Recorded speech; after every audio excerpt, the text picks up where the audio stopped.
Hello to you on this Monday. Well, I'm sure you're all aware there's a massive film at the cinema at the moment. You might have heard about it. It's Dunkirk.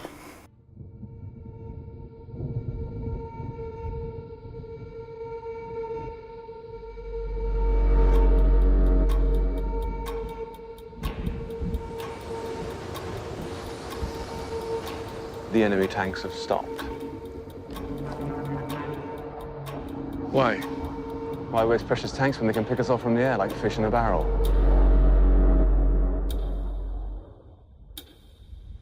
There are 400,000 men on this beach.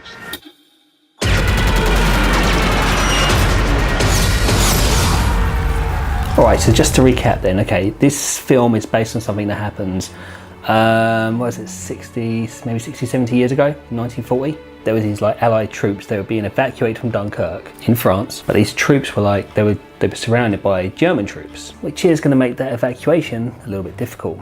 So as you've seen from the trailer, there's like a lot of scenes on the beach, kind of like Saving Private Ryan, like the opening of Saving Private Ryan, but in this movie there's more time spent on the beach. It's kind of like the story's been split into three different segments. There's you got the land bit, which is on the beach. You've got the sea bit, which is in the sea. And you've got the bits in the air as well on the planes. So there's three different stories being told all at different times as well, at different time periods. And these three little stories, they're all intertwined, and eventually they all come together and conclude at the end, which personally I thought was really good, because it kind of keeps you guessing like what's going on, which period you're in the whole time. It's just like I mean the time difference is only literally like a week or like a day or an hour or whatever, but that time difference does, it keeps you thinking. And because it always feels like you're thinking, it feels like the film doesn't let up either. It felt relentless. You know, there's these scenes where like there's so much going on, maybe it just stops for like about, I don't know, 30 seconds or a minute, and suddenly bam, bam, bam, it's all back on again. It's just like, it's just proper like intense. Another reason why I thought this was as well, there was just hardly any dialogue in it at all. It just wasn't dialogue heavy at all. There was only a few really like heavy dialogue scenes. There's not many at all. Most of it is just action. If there is dialogue, you're looking at like one sentence. And I think that is also how they made it feel like it wasn't letting up, because the sound design and the music, it was just constant. There was a constant sort of like a tone in the music, a very suspenseful sort of sound, very intense sort of sound. The sound design was just, it made you feel like you're on edge the whole time. So when it does get to the end, you're finally like, whew, need a breather. As it's a true story, I think, and what it's really done is it's made you really feel like, I mean, these poor people, what they must have been up against, it's like, it does make you really feel, it must have been horrific just being in that situation. It's just awful. And this is a reason why I don't really like watching war movies. I'm not really a big fan of them. I'm quite a pacifist, and it's like, I don't like violence, I don't like war, and I'm not really a fan of war movies. I think when you watch something like this, I think this is what a lot of people want to feel. It's like what these poor people went through. This is a true story at the end of the day, you know? I'd also like to say that it's actually a really good length. It's only 106 minutes, and it's under 2 hours, which is perfect. I think any longer, it might have been too long, definitely.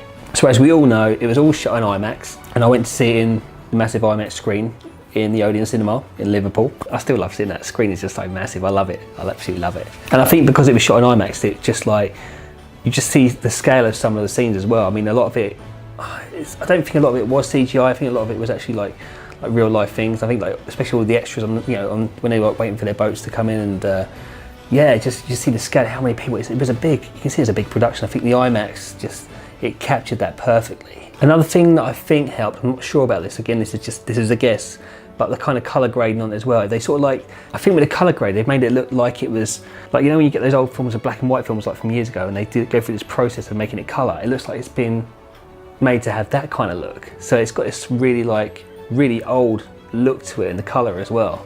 So I'm actually going to admit, I'm not a war movie fan, and I'm not going to sit here and say don't go and see it, because it is still a good movie. It's really well made. I didn't come out of there going, hey, Christopher Nolan's the best. Yes, he makes the best movies ever. Yes, Christopher Nolan, he made the best Batman. No, he did not make the best Batman. I stand by Tim Burton made the best Batman, and Ben Affleck was the best Batman. Christian Bale, he's alright. He's not Ben Affleck or Michael Keaton. So yeah, I didn't come out the cinema worshipping Chris Nolan. If you like your war movies, you are going to love it, obviously. If you like your action movies, you're going to love it, obviously. If you like your good-looking men, you've got a Harry Styles in there, you've got a Tom Hardy in there. And I saw this article online yesterday, and I saw this like interview with Harry Styles, where he said he didn't know what he was doing in Dunkirk. I don't think if you know what he's doing, he's in one direction. Well, Harry, but bless him, I thought he was all right. I thought he was quite good in it, but maybe that's because there wasn't any heavy dialogue scenes, so he didn't have much dialogue. So I thought his performance was really good, but I thought everyone's performance in the film was really good as well. So yeah, if you like your war movies, you like your action movies, you like your true story movie, you like your Harry Styles, you like your Tom Hardys, you love your Christopher Nolan films, and if you love IMAX, this has all those elements I'm sure you will enjoy.